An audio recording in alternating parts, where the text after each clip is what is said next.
Yang kita bahas pada video ini adalah bagaimana dengan media tanamnya Pak Wayan. Minta tolong dijelaskan Pak Wayan. Baik, terima kasih Pak ya. Ini saya sambil duduk Pak. Ya. Ini baru saya tambahin nih Pak untuk varian hijau ini Julian ya, karena mau kita buahkan, jadi saya tambahin media tanam. Jadi kunci yang pertama Pak, menanam anggur itu sebenarnya di media tanam di negara tropis ini. Untuk anggur itu dia memiliki percabangan tertentu. Nah, jadi saya jelaskan Pak, begitu ditanam di sini Pak ya.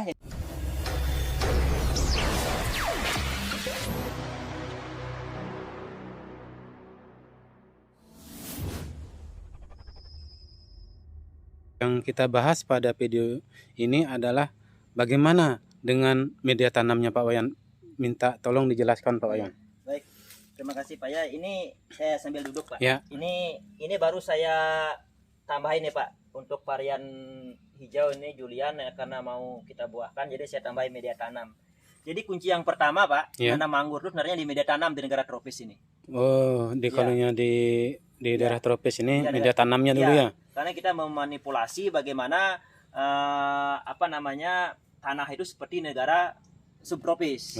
Karena di sana kan tanahnya semacam berpasir Pak, gembur. Nah, jadi media tanam ini yang paling menentukan keberhasilan yang pertama menurut saya.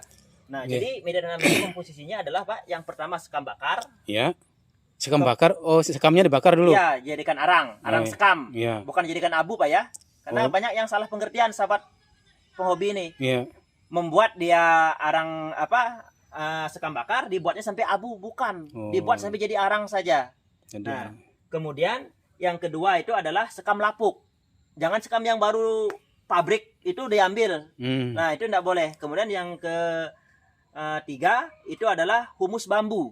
Humus. Iya. Itu bentuknya bagaimana Pak? Daun-daun bambu yang sudah lama itu sudah lapuk Pak. Oh, itu. Nah, kemudian yang keempat itu adalah kotoran hewan.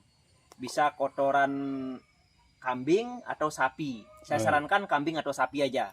Kambing atau sapi. Kalau ayam, pengalaman saya kurang bagus, entah kenapa ya, kurang bagus kalau ayam itu. Bukan saya... Mungkin terlalu panas ya kira-kira. Mungkin ya, makanya. Nah, terus tambahan kapur dolomit atau kapur pertanian. Secukupnya, puradan secukupnya. Kemudian kita fermentasi Pak.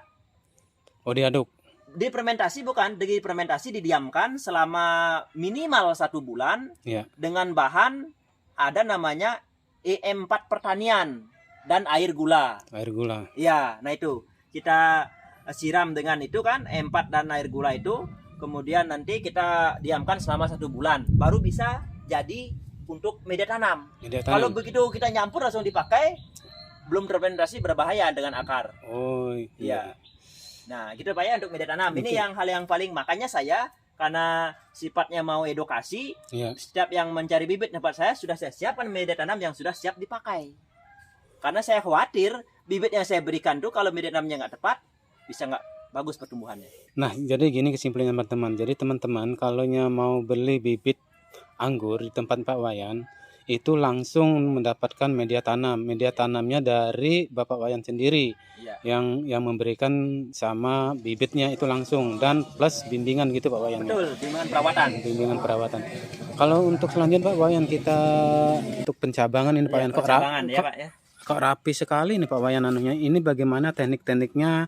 Jadi mohon Pak Wayan jelaskan kepada teman-teman, siapa tahu teman-teman nanti dia berminat gitu Pak. Iya, baik ya. Jadi percabangan anggur itu perlu dibentuk Pak, biar bukan selain rapi, karena memang untuk anggur itu dia memiliki percabangan tertentu.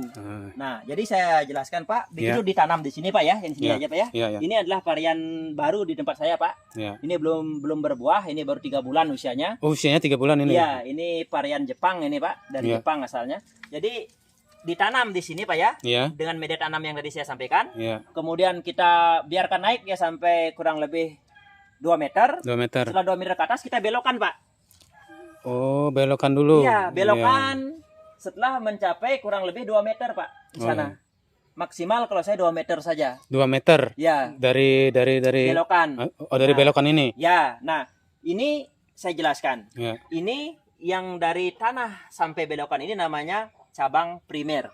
Cabang primer. Ya. Kemudian dari belokan ini sampai ke sana tuh Pak, sampai di ujung saya potong, itu namanya cabang sekunder.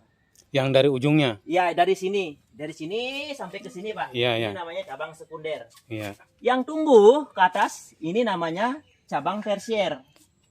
Oh, masing-masing ada Masing-masing. namanya ya, Pak ya. Nanti disinilah kita untuk pangkas pembuahan, Pak.